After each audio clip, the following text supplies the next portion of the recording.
Seja bem-vindo ao canal Apostolado Católico, eu sou o Marterson. Estamos aqui fazendo a leitura e os comentários do livro A Fé Explicada. Estamos no capítulo 3, a unidade e a trindade de Deus, parte 2, ok? Se inscreva no canal, ative as notificações e vem comigo. Então, os teólogos podem, é claro, dar-nos alguns pequenos esclarecimentos. Assim, explicam que a distinção entre as três pessoas divinas tem por base a relação que existe entre elas. Então vamos lá. No vídeo passado, eu falei sobre toda a dificuldade que nós temos em compreender o mistério da Santíssima Trindade. Eu disse também que até mesmo as mentes mais elevadas da humanidade, inclusive as inteligências angélicas, terão dificuldades de entender o mistério da Santíssima Trindade. Os teólogos, por sua vez, eles vão tentar, desenvolver a sua teologia com as suas especulações filosóficas e vão tentar nos trazer algumas clarezas para que possamos começar a compreender o mistério da Trindade. Sem, é claro, esgotar e entender profundamente, ok? Entender completamente, ok? Entender profundamente é diferente de entender completamente. Uma das coisas que os teólogos desenvolveram foi as relações ou a relação entre as três pessoas divinas. E é isso que nós iremos nos aprofundar nesta aula, ok? Então vamos ler e vamos comentar. Temos Deus Pai, que se contempla na sua mente divina e se vê como realmente é, formulando um pensamento sobre si mesmo. Parou. Então, os teólogos eles vão começar a desenhar uma imagem, tá? Da relação entre o Pai, o Filho e o Espírito Santo. Então, eles começam dizendo que o Pai, Deus Pai, é o Deus que se contempla a si mesmo. É o Deus que se conhece. É o Deus que se percebe. Tá? É o Deus que olha para si mesmo. Ok? Você e eu, muitas vezes, fazemos o mesmo. Tá? Nós também tentamos olhar para nós, nos conhecer e nos contemplarmos. Concentramos o olhar no nosso interior e formamos um pensamento sobre nós mesmos. Vai entendendo? Este pensamento se expressa nas palavras silenciosas, né? É o Marterson, é a Bruna, é o João, é o fulano, mas são apenas pensamentos, ok? Vamos continuar porque passou um carro de som aqui, ok? Mas há uma diferença entre o nosso conhecimento próprio e o de Deus sobre si mesmo. O nosso conhecimento próprio é imperfeito, é incompleto. Ou seja, quando eu tento me conhecer, eu não vou conseguir me conhecer de verdade. Ou eu vou mentir para mim mesmo, eu vou perceber um defeito, um vício, e vou fingir que não percebi. Eu vou analisar os meus erros e não vou perceber os meus erros profundamente. Ou seja, o meu pensamento sobre mim, o nosso conhecimento sobre nós, não é um conhecimento profundo, verdadeiro e vivo. Guarde essa palavra, ok? Então vamos lá. Mas ainda que nos conhecêssemos perfeitamente, ainda que o conceito que temos acerca de nós, ao enunciarmos em silêncio nosso nome, fosse completo, ou seja, uma perfeita reprodução de nós mesmos, seria apenas um pensamento que não sairia do nosso interior. Então, mesmo que nós nos conhecêssemos profundamente e perfeitamente, ainda assim seria só um conhecimento. Seria só um pensamento. E ficaria lá. Se a gente morresse, o pensamento morreria. Vamos continuar? Onde é que eu parei? Esse pensamento interior humano seria sem existência independente, sem vida própria. O pensamento deixaria de existir, mesmo na minha mente, tão logo voltasse a minha atenção para outra coisa. A razão é que a existência e a vida não são algo absolutamente necessário, Houve um tempo em que não existia em absoluto, e hoje eu voltaria imediatamente ao nada se Deus não me mantivesse na existência. Vamos aqui entender. Nós estamos aqui tratando da pessoa do Pai, que é o Deus que se conhece, se contempla, e esse Deus forma um pensamento sobre ele. Ok? Então guarde aqui esse pensamento. Por outro lado, tem um ser humano, eu, você, que nos conhecemos e nos contemplamos, tentamos entender quem somos e também formamos um pensamento sobre nós. Mas vai existir uma diferença infinita entre o pensamento que Deus forma sobre ele e o pensamento que eu formo sobre mim, que você forma sobre você. Vamos continuar? Mesmo com Deus, as coisas são muito diferentes. Existir é próprio da natureza divina. Não há outra maneira de conceber Deus adequadamente, senão dizendo que é o ser que nunca teve princípio, que sempre foi e sempre será. A única definição real que poderíamos dar a Deus é dizer que ele é aquele que é. Assim se definiu ele a Moisés, como recordamos, eu sou aquele que sou. Então, quando nós falamos de existir, a existência não é algo inerente ao ser humano. Por uma razão muito simples. Um dia o ser humano não existiu. A existência é algo inerente a Deus. A existência e a vida. Porque não existe a possibilidade de um Deus ser sem existência e sem vida. Quando Deus fala, lá no Êxodo 3, tá? Só consertar aqui o meu carregador, que está dando falha. Então, quando Deus fala, eu sou aquele que sou, é isso que ele está falando. Eu sou um Deus eterno. Eu sou um Deus que não tem características humanas. Como vocês, hebreus, estão procurando aí um Deus com as características que vocês já preestabeleceram. Né? Vocês ficam procurando um Deus do fogo, vocês ficam procurando um Deus da água. Vocês têm mania de procurar o Deus da enchente, o Deus da fecundidade. Eu não sou esse Deus aí. Eu não tenho essas características aí. Esqueçam as características que vocês colocaram na cabeça de vocês. Eu, Javé, sou aquele que sou. Eu sou um Deus que vocês não sabem quem é. Tá? Eu sou um Deus com minhas próprias características. E que eu não dependo do ser humano me caracterizando. Tá? E aí, a teologia vai utilizar alguns termos, né? Então, vamos lá. Parágrafo 214 do Catecismo.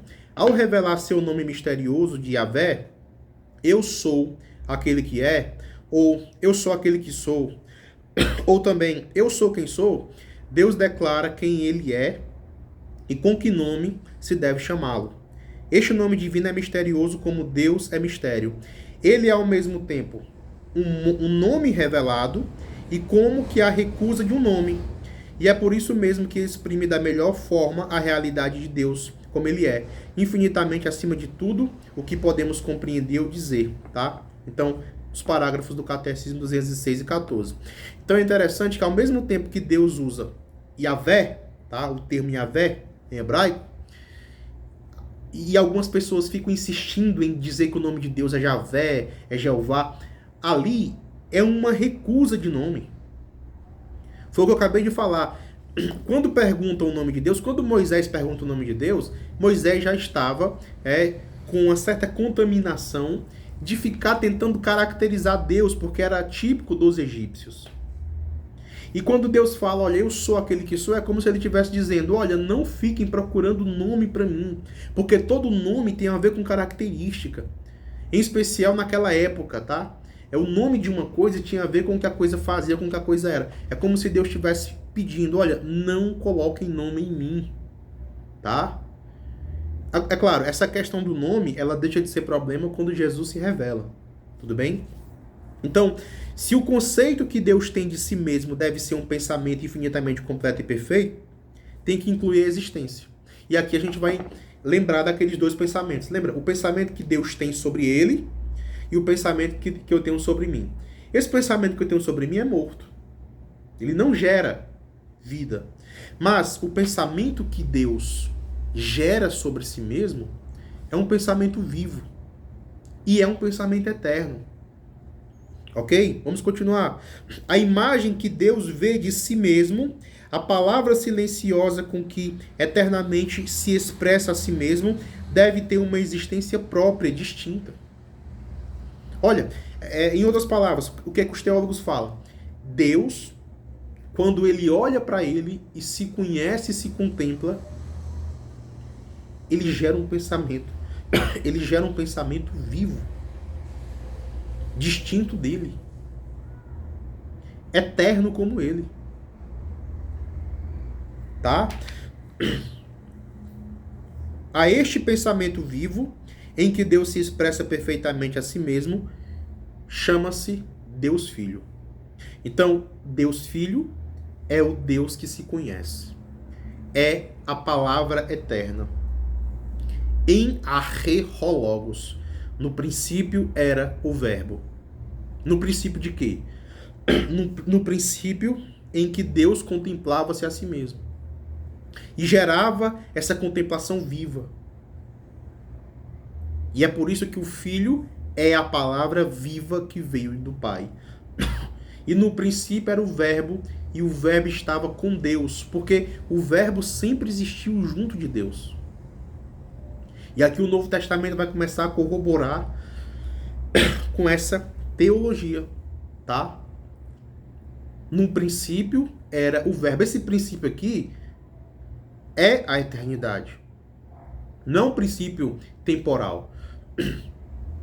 E o verbo estava com Deus. E o verbo era Deus. Como que o verbo era Deus?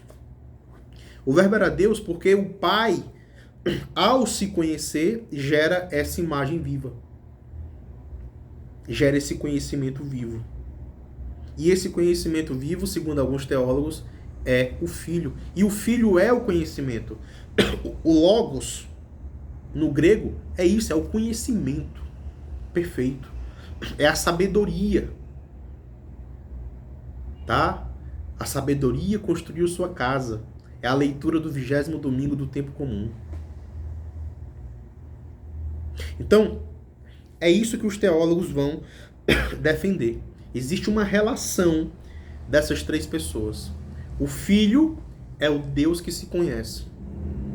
Tá? É claro, nós não vamos esgotar o tema, por favor. Qualquer teólogo que acha que vai esgotar esse tema, tá de brincadeira, né? Vamos continuar. Deus Pai é Deus conhecendo-se a si mesmo. Deus Filho é a é a expressão do conhecimento de Deus, é a expressão do conhecimento que Deus tem sobre si, tá? Assim, a segunda pessoa da Santíssima Trindade é chamado Filho precisamente porque é gerada desde toda a eternidade. Aí aqui você começa a entender uma coisa. Jesus é filho de Deus, não da mesma forma que nós somos filhos de nossos pais. Essa filiação de Jesus para com Deus é muito mais profunda.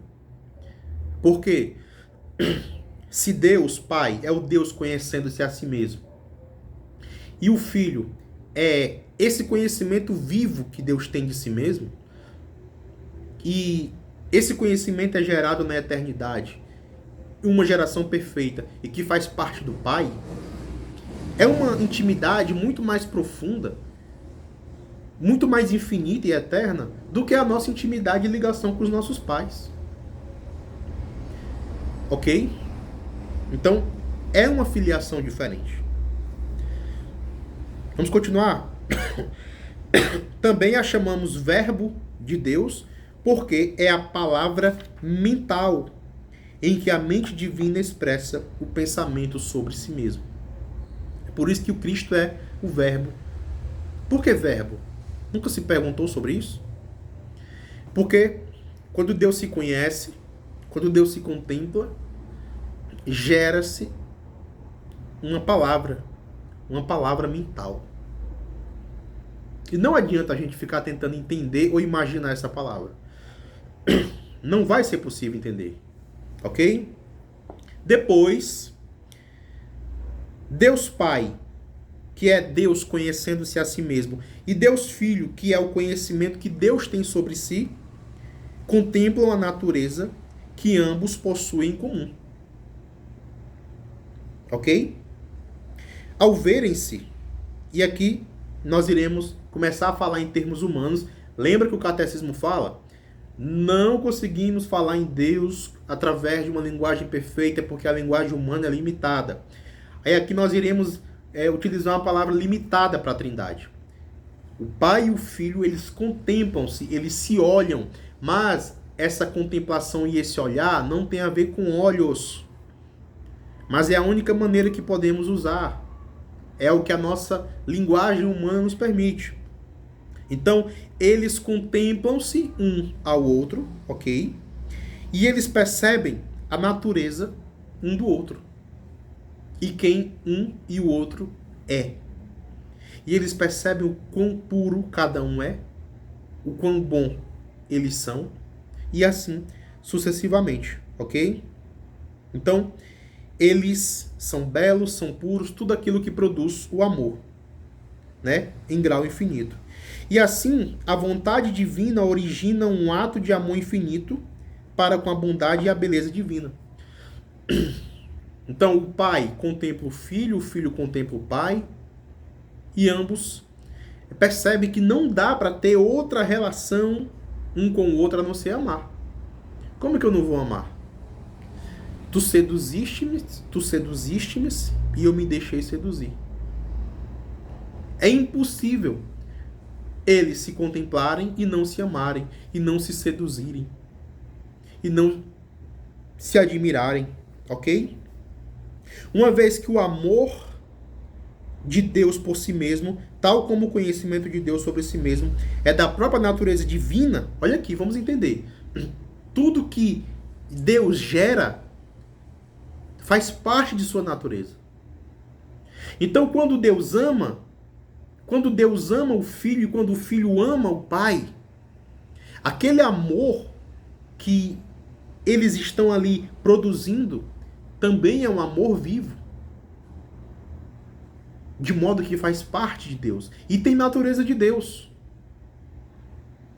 E é aí que nós teremos a terceira pessoa da Santíssima Trindade. Ok? É um amor infinito. Por que é um amor infinito? Porque foi gerado por um Deus infinito. É um amor perfeito. Por que é um amor perfeito? Porque foi gerado por um Deus perfeito.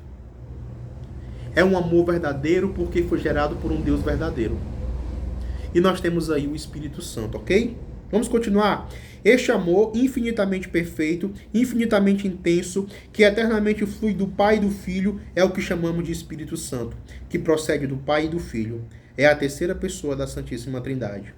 Resumindo, Deus Pai é Deus conhecendo-se a si mesmo. Deus Filho é a expressão do conhecimento de Deus sobre si mesmo. E Deus Espírito Santo é o resultado do amor de Deus por si mesmo. Esta é a Santíssima Trindade.